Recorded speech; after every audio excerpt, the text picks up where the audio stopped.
Siyata Dishmaya, Masechet Baba Kama, Daf Pebet, nous commençons à la 9e ligne. Asarat Takanot Tiken Ezra. La Gemara nous rapporte ici 10 Takanot, 10 choses que Ezra a instituées. Tout d'abord, chez Korin Bamincha Beshabbat, on va lire lecture de la Torah à Mincha le jour de Shabbat. Korin Beshini Vechamishi, on va lire aussi le lundi et le jeudi. Vedanin Beshini Vechamishi, troisième Takana, on va juger le lundi et le jeudi. Umechavsim Bechamishi Bishabbat, quatrième Takana, on va laver le linge le jeudi. Les Mefarshim posent la question, est-ce que cela veut dire on va laver le jeudi pour que ce soit prêt pour Shabbat, ou on va laver le jeudi pour ne pas laver le vendredi?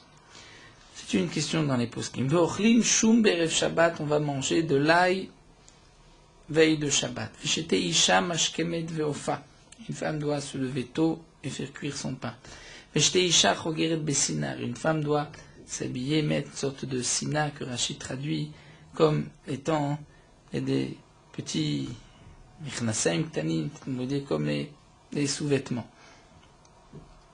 Veshete isha chofefet vetovelet, une femme doit faire la chafifa, nous verrons, c'est-à-dire de se peigner les cheveux avec un peigne le jour de sa tefila, le jour où elle va se tremper dans un mikvé, pour ne pas qu'il y ait de chatzitza.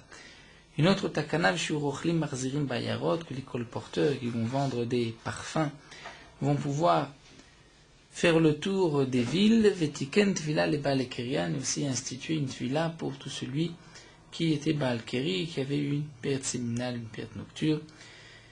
Il doit aller au mikvé. Nous allons reprendre une à une les takanot.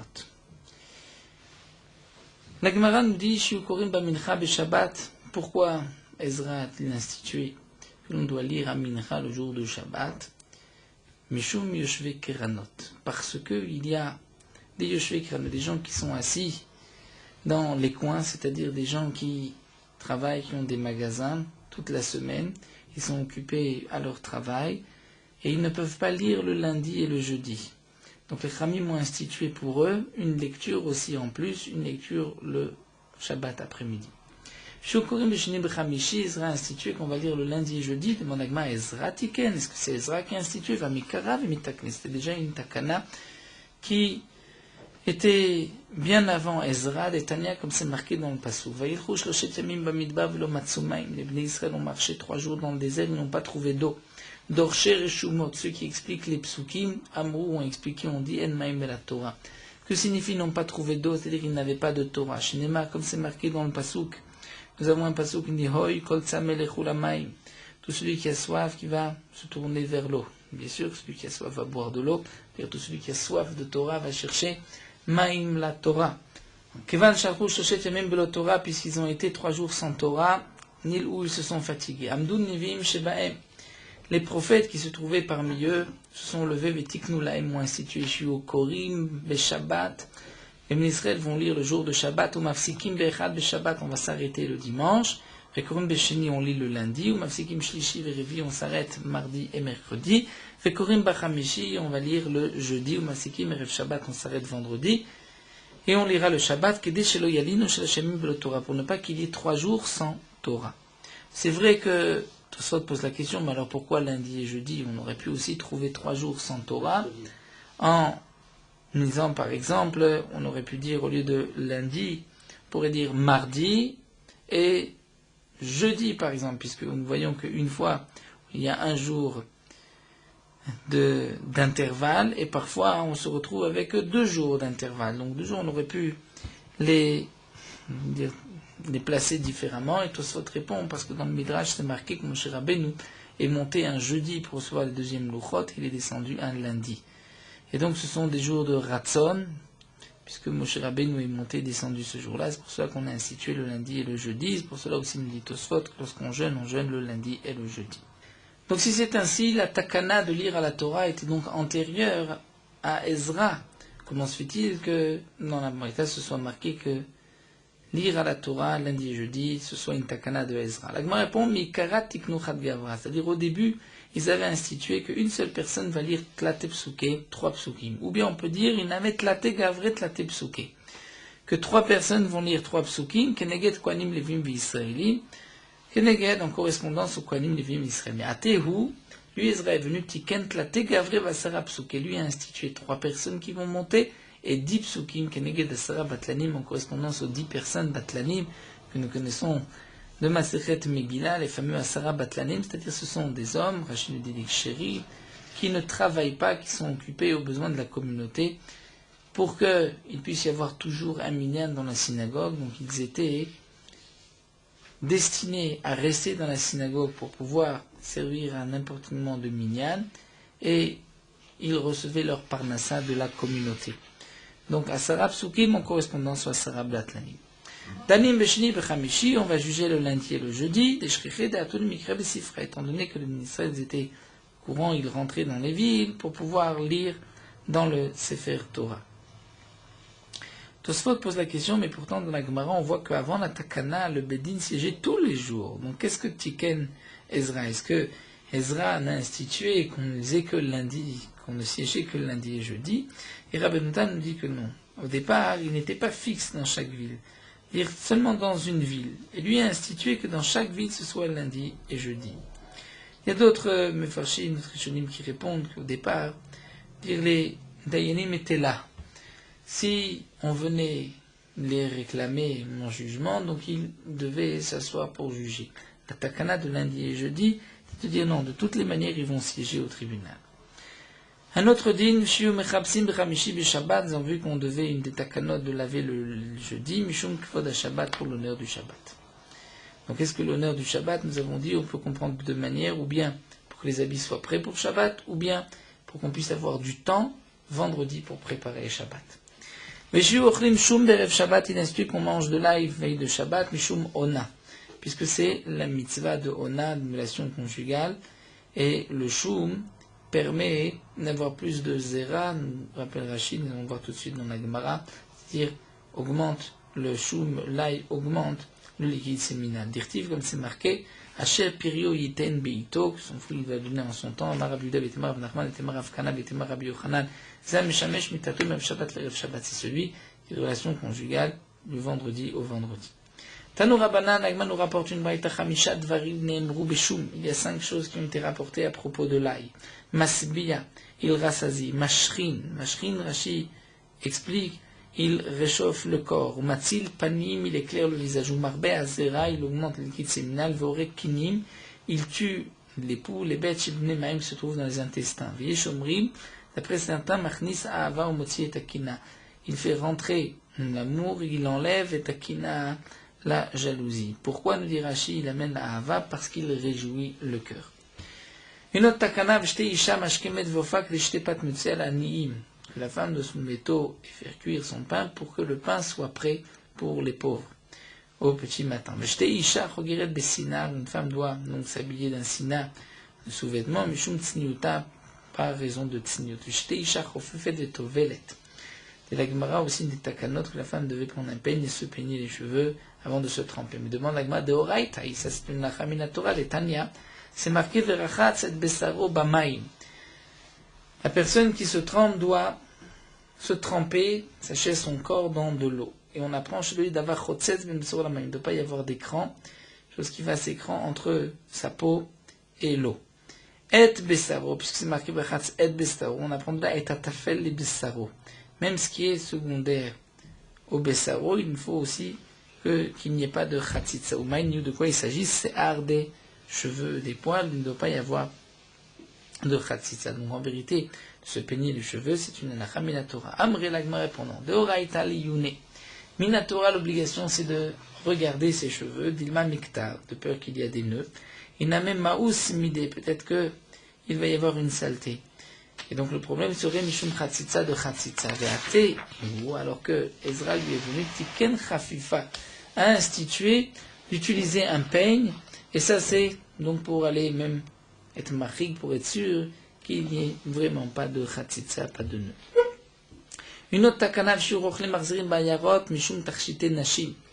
Dire que les Rochlim, les colporteurs, puissent faire le tour des villes, pour présenter des bijoux, des parfums, comme Rachid avait expliqué dans la Mishnah, que des Shalud Ganou al-Balem, afin que les femmes ne perdent pas grâce, ne perdent pas la grâce qu'elles ont aux yeux de leur mari. Etiken tvila leba lekerian, il a institué une tvila pour celui qui avait une période liquide séminale, mais il demande à Gmadoraïta, ou ça se met la Torah d'Irtiv, un homme qui aurait une période liquide séminale, de se tremper dans un mikvé. La Gemara répond oui, mais Deoraïta, ou les Trouma avec Kodashim, mina Torah, c'est si cet homme-là veut manger de la Tourma, si des Kohen ou Kodashim des Korbanot, là il doit se laver. Mais Théo, Tikan a fait le livret Torah, mais Ezra lui a institué que même pour les divrei Torah, pour étudier la Torah, il faut se tremper dans un mikvé. Comme c'est rapporté donc dans le 3e pérec de Berachot. La Gemara continue à Sarat Varim Nemo Birushalayim, nous avons retrouvé le chiffre de 10, on continue, 10 choses ont été dites à propos de Yerushalayim. En abayit chaloutba. La maison n'est pas chalout, c'est-à-dire, bien que Yerushalayim soit une ville entourée de murailles. Donc il y a une halakha, lorsqu'un homme vend une ville entourée de murailles, il a le droit de la racheter la première année, mais ensuite, s'il ne la rachète pas, il ne pourra plus la racheter à jamais. À Yerushalayim, le din n'est pas le même, en abayit chaloutba. Même s'il n'a pas racheté tout de suite, il pourra racheter par la suite. Vena mevia egla arufa, dans le cas où on trouve un mort entre deux villes, une ville donc et Yerushalayim, même si Yerushalayim est la ville la plus proche, on n'apportera pas de egla arufa, de génisse, laquelle on devait briser la nuque. Vena nasit eranidachat, on ne pouvait pas faire Yerushalayim une iranidachat, une ville, lorsque les Israël pratiquaient la vodazara, la majorité de la ville, on devait détruire la ville et tuer les habitants de la ville qui ont fait Avodah Zara. Là, pour Yerushalayim, on ne pourra pas lui donner un din de lire Anidachat. On apprend tout ça des psukim. Venametama benegaim, et Yerushalayim ne sera pas impur par l'impureté des moutons de lait dans les maisons. Ven motzim bazizim guzustraot, on ne pourra pas faire sortir des morceaux de pierre ou des balcons des maisons pour ne pas qu'il y ait une impureté en dessous. Ven osimba ashpatot, on ne laissera pas de décharge, on ne sait pas kifshonot, ou d'endroits où on va brûler la chaux, ven osimba ulinot, ou par des cieux, on ne va pas faire des jardins, des bergers, chutz miginot vradin, l'exception d'un jardin de roses, shayum mot nevim arishonim, qui était là déjà depuis l'époque des premiers prophètes.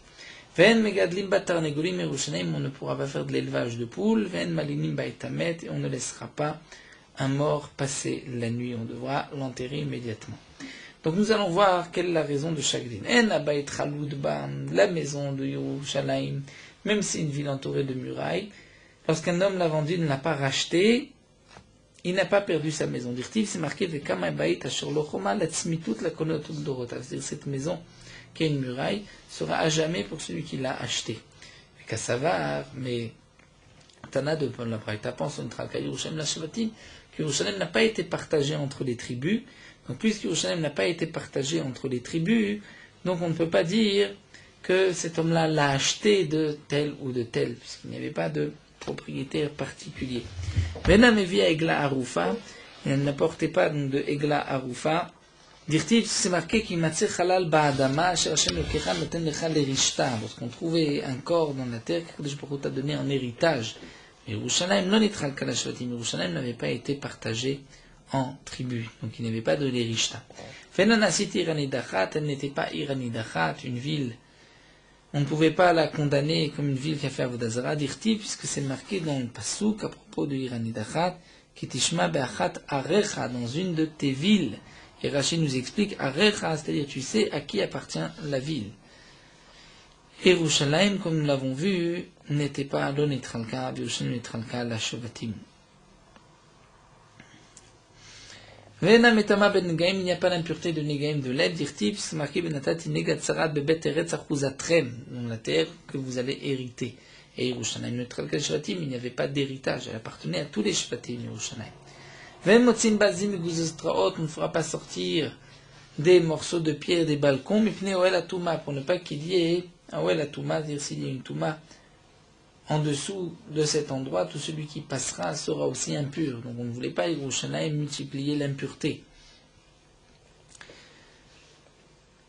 Et la Gemara rajoute Mishum de l'olitazko les regalim, mais pour ne pas non plus que ceux qui montaient à l'époque des 3 fêtes puissent recevoir, être endommagés par un bout de ces pierres ou d'un balcon.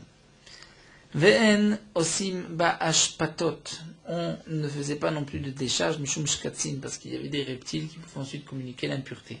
Ve'en osim ba'kifshonot, on ne faisait pas d'endroit où on allait faire cuire de la chaude, des rachis, toutes sortes de fournaise, Mishum Kutra, parce qu'il y avait beaucoup de fumée qui allait, nous dit Rashi, noircir la muraille. Venosimba, Ganot au Pardesim, on ne faisait pas de jardin et de verger. Mishum Sircha, parce qu'il y avait Sircha, Rashi traduit ici Sircha, il y avait des mauvaises herbes qui poussaient qu'on était obligé de jeter à l'extérieur. Et aussi parce qu'on devait dans ces jardins, dans ces champs, mettre beaucoup d'engrais.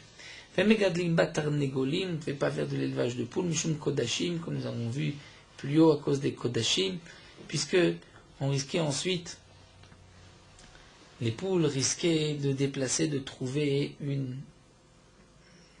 petit os d'un reptile, même si ce n'était que Kadasha, risquait de communiquer l'impureté au Kodashim. Ven malinim baetamet, on ne laissait pas passer la nuit à un mort à Yerushalayim, devait l'enterrer immédiatement. Ça c'est Gemara, c'est une Gemara, c'est une tradition, mais il n'y avait pas de raison à cela. Nous terminons avec le din de Megadlim Chazirim Bichol Makom. On ne pouvait pas non plus, comme l'on vu dans la Mishnah, faire de l'élevage de porcs, de cochons, dans n'importe quel endroit. Tanou Rabbanan Nagman nous rapporte la raison. À travers cette braïta, c'est marqué que Chtsaru Bet Hashmonai Zealze. Lorsque, à une certaine époque, les Hashmonaïm se sont disputés entre eux, Haya Hurkenus Mibifnim, Hurkenus était à l'intérieur de la vieille ville, va Aristobolus Mibachut, c'était à l'extérieur. Ubechol Yom. Et chaque jour, donc ceux qui se trouvaient à l'intérieur de la vieille ville devaient faire descendre de l'argent pour acheter des corbanotes, pour le korban tamid. Donc eux sortaient dans des caisses un peu d'argent, et les autres leur montaient des tmidim, des corbanotes. Il y avait un sage, Shaya Makir Bechokmat Yevanit, qui lui connaissait la Chokhmat Yevanit, c'est-à-dire cette sagesse des Yevanim, cette manière de parler, comme nous verrons par la suite. Amar Laim, il leur a dit, sachez, Kozman Shoskim Ba'avoda, tant qu'ils sont occupés à la Avoda au Korbanot, ils ne tomberont pas dans vos mains. Les Machar, le lendemain, Shilshilu Dinarim Bekupa, lorsque ceux de l'intérieur ont mis des pièces dans les petites caisses, les autres leur ont fait monter un cochon, un porc. Lorsque le Chazir est arrivé à la moitié de la muraille, il a enfoncé ses ongles dans la muraille, Eretz Israël a tremblé, Arba Meot Parsa, équivalent de 400 parsaot sur 400 parsaot. Une parsa est environ équivalente à 4 km, donc 1100 km sur 1100 km, Botasha, à ce moment-là, Amo, les Chachamim ont dit, Arur Aish Gadel Chazirim, maudit soit l'homme qui va faire de l'élevage de cochons, Varur Adam Shilmad et Beno Chokhmat Yevanit. Et maudit soit l'homme, malheur à l'homme, qui va enseigner à son fils la Chokhmat Yevanit. Cette sagesse des Yevanim, cette manière de parler des Yevanim. C'est Remazim, comme nous le verrons dans la Gemara. Le Mefarshim explique que d'après cette version, que Hyrcanus était à l'intérieur, Aristobulus était à l'extérieur, Aristobulus était accompagné d'une armée romaine aussi. Et ce Zaken était en vérité à l'intérieur de la ville, et par ces Remazim, ces paroles, il a pu dire à ceux de l'extérieur que tout dépendait des corbanotes. Et donc c'est pour cela que les Khamim ont interdit par la suite la Chokhma et Yevanit. Puisque à cause de lui, ceux de l'extérieur ont compris comment ils allaient pouvoir avoir le dessus sur ceux qui étaient à l'intérieur. Il y a d'autres versions, d'autres Gemarot, comme nous rapporte Rabbi Akiva Eger, où c'est marqué le contraire, que nous c'était à l'extérieur, de toute manière on doit dire qu'il y avait une armée romaine avec celui qui était à l'extérieur. Et c'est à cette époque-là que nous avons enseigné, c'est-à-dire lorsque il y avait donc eu cette guerre, où c'est rapporté que Maaseh Sheba Omer mi Ganot Atzrifim, que le Omer était arrivé de cet endroit appelé Ganot Atzrifim, et les Shtalechem, donc le Omer de Pessah et les Shtalechem de Shavuot, n'arrivaient Mikat En Sukar.